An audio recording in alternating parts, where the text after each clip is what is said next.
नमस्कार, मैं प्रिया Gulati Tejaswini success story में आप सबका स्वागत करती हूँ। आज हम कृष्णा मलिक के साथ बैठे हैं जो एमिकस लीगल कंसल्टेंसी की फाउंडर हैं, ओनर भी हैं और हम लोग हमेशा बात करते हैं सक्सेस स्टोरीज़ की, लेकिन आज हम सक्सेस स्टोरीज डिस्कस ना करते हुए थोड़ा सा कुछ अपने टॉपिक को अलग लेके जाएंगे और कुछ बात करेंगे विमेन लीगल इश्यूज़ पर। हम लोग बात करते हैं डोमेस्टिक वायलेंस की, विमेन हैरेसमेंट की, तो बहुत सारी चीज़ें होती हैं। हम लोग अपनी भावनाओं को दबा जाते हैं। हमें या तो अपने अधिकारों का पता होते हुए भी हम आगे नहीं बोल पाते, या कई बार हमें नहीं पता होती हैं चीज़ें। तो आज हम इन्हीं सब बातों को लेके कृष्णा मलिक से बात करेंगे। तो कृष्णा, पहले तो मैं जानना थोड़ा सा आपका इंट्रोडक्शन मैं चाहती हूँ कि आप लोगों को दो, और फिर उसके बाद मैं आपसे कुछ पूछती हूँ। Thank you so much Priya ma'am. ये मेरा फर्स्ट लाइव सेशन है एक्चुअली, तो प्लीज़ फॉरगिव मी अगर कुछ होता है तो सॉरी। मैं एडवोकेट हूँ बाय प्रोफेशन। इससे पहले मैं नेशनल और इंटरनेशनल मेडलिस्ट हूँ शूटिंग स्पोर्ट्स में। हमेशा मुझे ये बताया गया कि आपको अगर प्रोफेशन चूज़ करना है तो आपको मनी ओरिएंटेड होना चाहिए, लेकिन मेरा ये मानना था कि अगर आप अपने समाज को नहीं सुधार पाओगे, किसी भी आप गिविंग नहीं बन पाओगे, तो तब तक आपका इस प्रोफेशन में आना मतलब it's of no use what I feel. इसलिए काफ़ी टाइम से मैं ये अवेयरनेस कैंपेन और इस तरीके के प्रोजेक्ट्स कर रही हूँ, जिससे कहीं ना कहीं तो मुझे लगा है 1% ही सही विमेन में चेंज आया है। अवेयरनेस प्रोग्राम सिर्फ वो नहीं है कि हमने आपको सेक्शंस बता दिए, हमने आपको बता दिया कोर्ट किस तरीके से काम करता है, नहीं। अवेयरनेस का मतलब ये है कि एक औरत ये पहचाने कि अगर हम एक समाज में है तो हमें उस समाज में अपना कंडक्ट कैसे रखना है, जो हमारी राइट्स भी हैम्पर ना हो और दूसरे की भी राइट्स हैम्पर ना हो। ये अवेयरनेस है। यहाँ पे कोई फेमिनिज्म या मी टू मूवमेंट या नारी मोर्चा इस तरीके की बातें नहीं है। यहाँ सिर्फ कानूनी बातें हैं, क्योंकि कानून सबके लिए एक बराबर है। तो अवेयरनेस कैंपेन से हमारा ये मतलब है कि आप समझें कि आप अपने हिसाब से कुछ गलत ना करें और आपके साथ भी कुछ गलत ना हो, उसकी अवेयरनेस आपको। तो कृष्णा, जैसे हमारे साथ अभी कई सारी लेडीज़ हम बाहर जब बैठे थे जी, बहुत सारी लेडीज़ थी और उनके सबके एक ही सवाल थे कि हम लोग को पता होता है कई बार, और लेकिन हम लोगों के अंदर एक हेजिटेशन होती है कि यार घर वाले क्या कहेंगे, कि अगर हम कि आप लोग कोर्ट क्यों गए। तो कुछ कई बार ऐसे हमारे पास अगर सिचुएशन आए तो तब क्या हमें एडवाइस करोगे, आप क्या करना चाहिए लेडीज़ को? बहुत अच्छा क्वेश्चन है मैम। देखिए, क्या होता है कि लाइफ में हर इंसान का अपना एक सैचुरेशन पॉइंट होता है, मानते हैं ना आप ये चीज़? कुछ लोग होते हैं जो शायद एक थप्पड़ से कोर्ट में चले जाते हैं, जैसे थप्पड़ मूवी में दिखाया गया है। कुछ होते हैं जो सालों से डोमेस्टिक वायलेंस झेल रहे हैं, या सालों से अपनी कंपनीज में हरासमेंट झेल रहे हैं, क्योंकि उन्हें वहाँ काम करना है, उनके लिए रोजी रोटी है। अगर वो छोड़ देंगे या उनके लिए कोई मुसीबत खड़ी हो गई तो उनके परिवार पे हैम्पर होगा वो। इसलिए क्या होता है मैम कि आप अपनी कितनी डिग्निटी रखते हैं, आप कितना रिस्पेक्ट करते हैं, आई थिंक वो हमारा मूव होता है टुवर्ड्स आवर राइट्स, टुवर्ड्स हमारी पहल क्या है लाइफ की तरफ। क्या हम सिर्फ पीड़ित होके अपनी ज़िंदगी बिताना चाहते हैं, या हम फाइट बैक करना चाहते हैं? ये एक इंडिविजुअल डिसीजन होता है। कितने भी अवेयरनेस कर लीजिए मैम, कितने भी आप अच्छे जजमेंट्स उन्हें बता दीजिए, कुछ करिए, कुछ विमेन होती है जो रोज़ पिटती हैं या रोज़ उन्हें भूखा सोना पड़ता है, लेकिन फिर भी वो खुश हैं। अब आप उन्हें धक्का दे के नहीं बोल सकते कि नहीं कोर्ट जाइए, कोर्ट जाइए, कोर्ट जाइए। जिस दिन उन्हें लगे कि बस सब बहुत हो गया, उनके लिए कोर्ट के द्वार खुले हुए। वो हमेशा कभी भी कोर्ट जा सकती हैं, कभी भी लीगल हेल्प ले सकती हैं, कभी भी डिस्कस कर सकती हैं अपनी प्रॉब्लम्स की, ये हो रहा है तो हमें क्या करना चाहिए। काफ़ी टाइम ऐसा होता है कि डिस्कशन से ही आधे प्रॉब्लम तो सॉल्व हो जाते हैं, या मीडिएशन से किसी को बिठा लिया, आपने मीडिएशन करी तो वो आपको कुछ ऐसे राय देता है कि वो सॉल्व हो जाते हैं। है ना। तो इसी तरीके से हर इंसान का जो सैचुरेशन पॉइंट है वो अलग है। हाँ, कुछ केसेस ऐसे होते हैं जहाँ कोई सैचुरेशन पॉइंट की ज़रूरत नहीं है, वहाँ आपको एक्शन लेना ही है। से सपोज सेक्सुअल असॉल्ट, मेरा पर्सनल ये एडवाइस है मैम कि कोई भी लड़की है या कोई भी लड़का भी है आज की तारीख में, अगर उसे किसी भी तरह से सेक्सुअली एक्सप्लॉइट किया जाता है, देन एंड देयर उसका अधिकार है कि वो जाए और अपने राइट्स के लिए लड़े। इसी तरीके से क्या होता है कि ऑफिसेज में जैसे हम बहुत देखते हैं कि सेक्सुअल हरासमेंट केसेस बहुत आते हैं, कितनी भी अवेयरनेस कर लीजिए, कितनी भी कमेटी बना लीजिए, लेकिन कुछ आना छिछोरी हरकतें या कुछ आना इजी वे अपने ऑफिस में रख के। यहाँ पे मैं थोड़ा सा इंटरप्ट करूँगी कृष्णा, क्योंकि विमेन जब हम हैरेसमेंट की बात करते हैं वर्क प्लेस पे, तो मैंने बहुत सारे केसेस देखे हैं जहाँ पे हैरेसमेंट के केसेस में हमारे पास हम प्रूफ नहीं कर पाते हैं। तो उस कंडीशन में क्या रहती हैं चीज़ें? देखिए जब प्रूफ ही नहीं है, क्योंकि आप लीगली आप प्रूफ पे चलते हो। जी जी जी ठीक है, बहुत अच्छा क्वेश्चन अगेन। देखिए इसमें क्या होता है कि सबसे पहले तो आपको देखना है कि आप हरास हो रहे हो कि नहीं। लीगल सेक्सुअल हरासमेंट एक्ट के अनुसार अगर कोई इंसान आपको घूर भी रहा है, ठीक है, गंदी नज़र से भी देख रहा है, वो भी हरासमेंट है, लेकिन हम उसे ओवरकम कर देते हैं, है ना। अब क्या है कि हमने, अगर मुझे कोई लड़का परेशान कर रहा है, मैंने अपनी दोस्त को बताया, ठीक है, उसने फैला भी दी, अपने पास तक रखी, कम से कम मैंने अपनी बात शेयर करी। हम प्रिवेंशन में हमेशा ये कहते हैं कि आप शेयर करिए अपनी बातें, है ना। कल को आप नहीं बोल पाए, कोई तो आपके फेवर में आके बोलेगा, फर्स्टली। सेकेंडली, आपको जब भी लगे कि हाँ ये इंसान मुझे परेशान कर रहा है या इसका बिहेवियर मेरी तरफ सही नहीं है, आप इमीडिएटली, आई थिंक डिले तो करना ही नहीं चाहिए, इमीडिएटली जाइए और अपनी कमिटी को बताइए कि सर ऐसा ऐसा है कि मुझे इनका बिहेवियर सही नहीं लग रहा। आप जितना छुपाएंगे, जितना दबाएंगे, कल को वो शायद आपके ऊपर ही आ सकता है। नहीं, मैं यहीं पे यही बात कर रही हूँ कि हाउ कैन बी प्रूफ कि वो आदमी हमें घूर रहा है, वो कर दिया।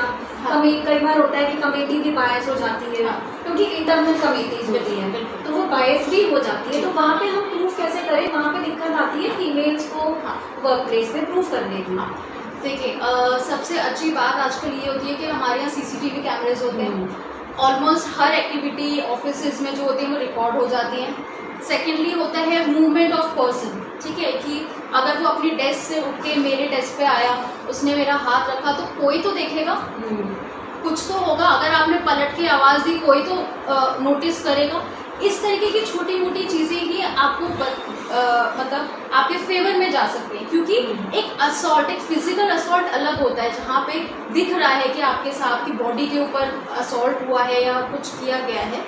लेकिन इस तरीके की छोटी मोटी चीज़ें जो आपको ठीक नहीं लगती, उसके लिए आप हमेशा कम्युनिकेट करिए, आप दूसरे को बताइए। क्या टेक्स्ट मैसेजेस आजकल होते हैं जो सीनियर्स अपने एम्प्लॉयज़ को भेजते हैं कि तुम मेरे कमरे में आ जाना, हम पर्सनली बातें करेंगे, ये भी एक्सप्लॉयटेशन है।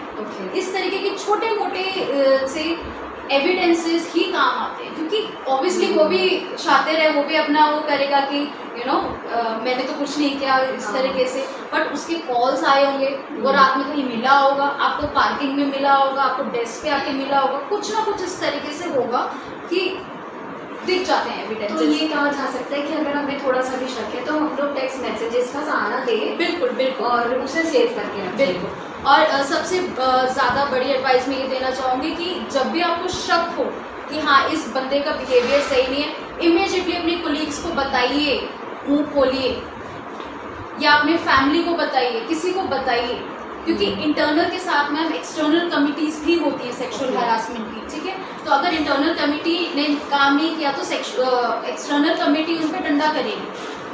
कल को अगर बात बढ़ गई तो पुलिस तक बात गई तो पुलिस डंडा करेगी। तो ऐसा नहीं है कि वो सिर्फ इंटरनल कमेटी है या बायस हो जाएगी, कल को पुलिस रिपोर्ट अगर आ गई तो पूरी कंपनी भी बंद हो सकती है, ऐसा भी हो सकता है ना। तो उनका फर्ज बनता है कि इंटरनल कमेटी का कि आप देखें कि क्या हो रहा है, किस तरीके से अगर ये इंसान सच बोल रहा है या झूठ बोल रहा है, उसको परखें और फिर आगे जाएं। अच्छा, चलिए ये बात हो गई हमारी डोमेस्टिक वायलेंस की भी और वर्क प्लेस हैरेसमेंट की भी। इसके अलावा और क्या चीज़ें होती हैं जिनका महिलाओं को या फिर आजकल लड़कों को और आदमियों को भी ध्यान रखना चाहिए? लड़कों और आदमी को सबसे ज़्यादा ध्यान रखना चाहिए, क्योंकि समटाइम्स व्हाट हैपन इज ना चाहते हुए भी उनका कंडक्ट इस तरीके से होता है कि वो एक क्राइम के एम्बिट में आ जाता है, बिल्कुल, है ना। अब हम यही बताते हैं कि भाई आप अगर लड़की से बात करें तो एक डिस्टेंस मेंटेन करिए कि उसको ऑकवर्ड ना लगे, नज़रें हमेशा आंखों में होनी चाहिए, इससे नीचे नहीं होनी चाहिए, है ना। उसको लेट नाइट मैसेजेस नहीं करिए। तो इस तरीके की चीज़ें मैम, ये सब एविडेंसेस होते हैं कि यू नो उस क्या ज़रूरत आ गई कि उसने मुझे रात में 2 बजे कॉल किया, है ना, या क्या ज़रूरत आ गई कि उसने मुझे पर्सनल मीटिंग में बुलाया। कोई भी XYZ, नॉट ओनली एम्प्लॉयज़ या कुछ, बॉयफ्रेंड गर्लफ्रेंड में भी कभी कभी जब ब्रेकअप हो जाता है इस तरीके की, तो रिवेंज वाली चीज़ आ जाती है। वो भी एक क्रिमिनल वो ले लेती है, रूप ले लेती है। इसी तरीके से अगर कोई पति पत्नी है, अगर वो बहुत टाइम से दूर रह रहे हैं या उनका कोई कॉन्फ्लिक्ट चल रहा है, तब भी अगर इस तरीके की चीज़ें होती है तो आप उसे एक एक्सप्लॉयटेशन के एम्बिट में डाल सकते हैं। और हम लोग किस चीज़ों पे बात कर सकते हैं कि जो महिलाओं को फेस करनी पड़ती है इन देखिए चीज़ों के अलावा? देखिए, हम लोग काफ़ी प्रिविलेज्ड हैं, मैं तो ये कहूँगी, लेकिन हमारे समाज में बहुत सी ऐसी महिलाएं हैं जो प्रिविलेज नहीं हैं।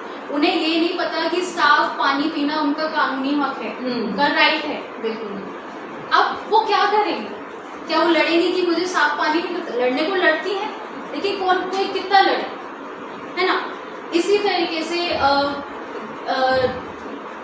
जिस तरीके से बोला जाता है कि मेरे को गाड़ी नहीं चलाने दी जाती, छोटा सा एग्जाम्पल है लेकिन हमारे रोजमर्रा का एग्जाम्पल है कि मुझे ड्राइविंग नहीं करने दी जाती, मुझे घर से बाहर नहीं जाने दिया जाता। ये आपका हक है एज अ ह्यूमन भी, और as a citizen of India भी आपको राइट टू लाइफ और इक्वालिटी दोनों ही ये हक देते हैं कि आप अपनी मर्जी से अपनी ज़िंदगी जी सकते हैं, अनटिल एंड अनलेस आप किसी को हार्म कर रहे हैं या किसी की राइट्स हैम्पर कर रहे हैं, है ना। बहुत छोटी सी चीज़ है, जैसे आज हमारा सैनिटेशन ड्राइव भी है, सैनिटरी नैपकिन ड्राइव भी है।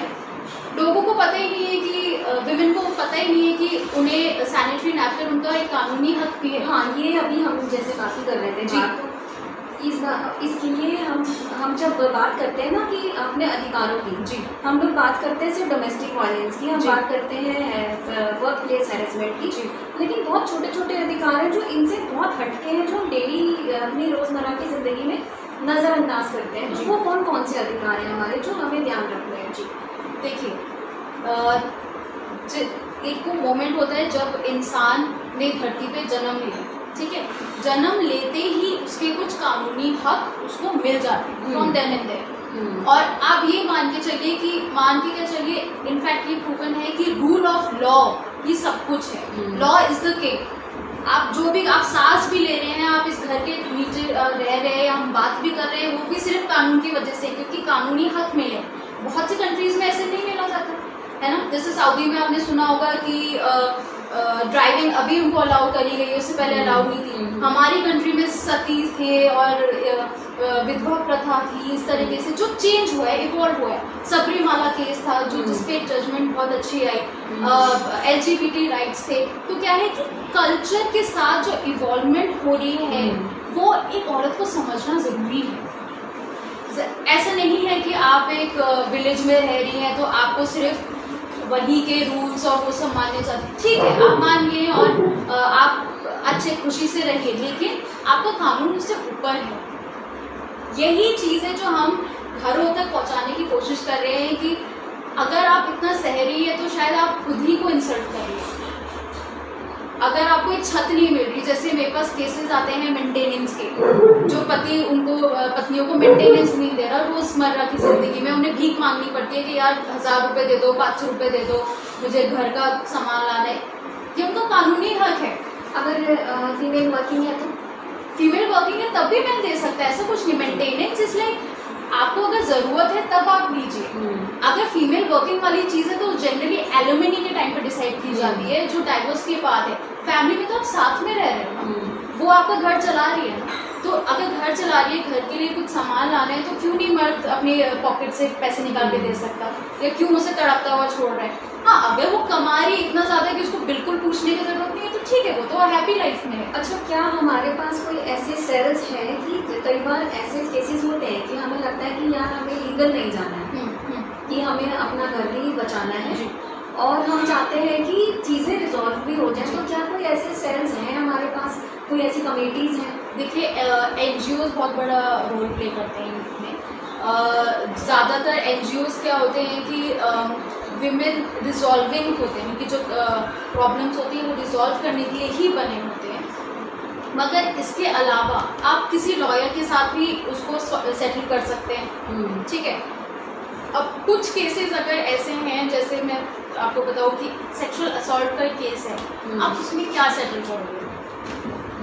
उसमें कुछ सेटल करने वाली चीज़ नहीं है। अगर आपके इतना ज़्यादा आपके ऊपर टॉर्चर किया गया है या कुछ किया है, तो आप सिर्फ पैसे देके तो उसकी ज़िंदगी मुझे नहीं लगता कि कॉम्पनसेट कर सकते हैं। बात कर रहे हैं घर की, जैसे घर में वाइफ के छोटे छोटे झगड़े हैं, जी, या सास बहू के झगड़े हैं, या और भी कोई फैमिली इश्यूज होते हैं जिसमें हम लोग कोर्ट नहीं जाना चाहते वहाँ पे। आप अगर महिला आयोग जाएंगे तो वो कहेंगे कि आप रिपोर्ट लिखवाइए, क्या हुआ आपके साथ, क्या नहीं हुआ, क्योंकि वो प्रिवेंटिव मेजर्स में वो ऑब्वियसली चाहते हैं कि विमेन हंसी खुशी रहे, है ना। लेकिन जनरली क्या होता है कि आप अगर एक मीडिएटर हायर कर लें जो आपको लगे कि हाँ ये बंदा मुझे रिजॉल्व कर सकता, चाहे वो फैमिली मेम्बर हो, फ्रेंड हो, चाहे वो लॉयर हो, चाहे वो कोई भी किसी भी फील्ड का हो, कि लगे कि हाँ ये इंसान अच्छा है, रिजॉल्व करा देगा, तो आप ये मेजर्स भी ले सकते हैं। कृष्णा, हम लोग तेजस्विनी के प्लेटफॉर्म पे बात कर रहे हैं, तो मैं एक थोड़ा सा आपसे ये भी चाहूँगी कि आप आज जब तेजस्विनी का पार्ट है जी, तो अपनी तरफ से एक मैसेज कि आप उनकी क्या हेल्प कर सकती हैं, या हमारी एमिकस लीगल कंसल्टेंसी जो है वो लेडीज़ को कहाँ पे काम आ सकती है और आपसे कैसे कनेक्ट किया जा सकता है, वो एक छोटा सा मैसेज दे दें, फिर हम वाइंड अप करते हैं। जी। सबसे पहले तो मैं एडवोकेट हूँ, मैं जनरली आपका रिजॉल्व करा सकती हूँ कोर्ट केसेस में, लेकिन मेरे पास केसेस भी आते हैं जो कहते हैं कि मैडम प्लीज़ आपस में आप सुलझा दीजिए और हम लोग सेटल हो जाते हैं। जनरली ऐसे ही होता है क्योंकि कोर्ट कचहरी के चक्कर कोई काटना नहीं चाहता आजकल, टू बी वेरी ऑनेस्ट। इसलिए अगर आपको मीडिएशंस करवाने हैं या कुछ आपको पर्सनल काउंसलिंग करवानी है तो वो सब हम लोग करते हैं। और ना सिर्फ मैं, मेरे जितने भी एसोसिएट्स हैं मेरी कंपनी में और जितनी भी वर्किंग बॉडी है वो सब इस तरीके की चीज़ें करती हैं जहाँ पे आपको आउटसाइड द कोर्ट भी सेटलमेंट किया जा सकता है। क्या हम अपनी लेडीज़ को ये भरोसा आपके माध्यम से दिला सकते हैं कि अगर उन्हें अपनी प्राइवेसी मेंटेन करनी है, हाँ जी, तो वो प्राइवेसी मेंटेन होगी कि अगर वो कोर्ट नहीं जा रही हैं, हाँ, और उनकी चीज़ें बाहर भी नहीं आ रही हैं आउट ऑफ कोर्ट सेटलमेंट में, चीज़ें मतलब कुल मिला के अगर आ जाए तो वो तमाशा न बने उनकी ज़िंदगी का? अगर ये बहुत कम लोग ये जानते हैं, लेकिन राइट टू प्राइवेसी भी एक राइट है। हाँ, वही मैं कह रही हूँ कि क्या हम ये भरोसा दिला सकते जो हैं? जनरली मीडिया के जो लोग हैं वो जी। उसको उछाल देते हैं और वो कुछ कर देते हैं, लेकिन उन पे भी केसेस चलते हैं। राइट टू प्राइवेसी आपका अधिकार है। आप अगर एक महिला किसी भी कारणवश जा रही है कोर्ट में या पुलिस स्टेशन, तो उसका हक बनता है कि वो जो रीज़न है वो छुपा सकती है, या वो किसी सिर्फ एक इंसान को बता सकती है, या वो सिर्फ अपने फैमिली मेम्बर को या सिर्फ एक वुमेन कांस्टेबल को बता सकती है। उसका पूरा हक है ये, ठीक है। और जहाँ उसको लगे कि उसके राइट्स वायलेट हुए हैं तो आप बिल्कुल उसकी कंप्लेंट करेंगे, क्योंकि जब तक आप बोलेंगे नहीं ये समाज टॉर्चर करता ही रहेगा, ऐसा देखा ही गया है। क्योंकि जितना भी इवॉल्वमेंट अगर आप करें, अगर आप खुद अपना स्टैंड नहीं ले पाएंगे तो आई थिंक कोई दूसरा आके आपकी हेल्प नहीं करेगा। और आज की तारीख में आप जहाँ देखते हैं कि सब इतने बिजी हैं या कुछ है, आपको अपना स्टैंड लेना है, आपको देखना है कि ये चीज़ मेरे साथ गलत हुई है तो मुझे इसके लिए फाइट बैक करना है। सिंपल टिप है ये। अगर आप चुप बैठ गए, सालों से आप सड़ रहे हैं, मर रहे हैं, घुट रहे हैं, फिर अंत में जाके सुसाइड कर रहे हैं, आई थिंक इस तरीके की लाइफ का कोई मीनिंग रहता नहीं है। क्योंकि हम अपनी ज़िंदगी इस मोमेंट पे ही सुधार सकते हैं। कुछ भी करिए आप सुधार सकती हैं, आपके हाथ में है ये चीज़। मैं उम्मीद करती हूँ कि अगर हमारे को जो भी लेडीज सुन रही हैं और अगर उनको कहीं पर भी किसी पॉइंट पे लगता है कि वो आपकी हेल्प लेना चाहती है या तेजस्विनी के प्लेटफॉर्म की हेल्प लेना चाहती है, तो वो हमारे नंबर्स दिए हुए हैं हमारे पेजेस पे, आपका नंबर भी दिया है, तो वो वहाँ कनेक्ट कर सकती हैं। बिल्कुल। Thank you so much Krishna. Thank you ma'am, thank you so much.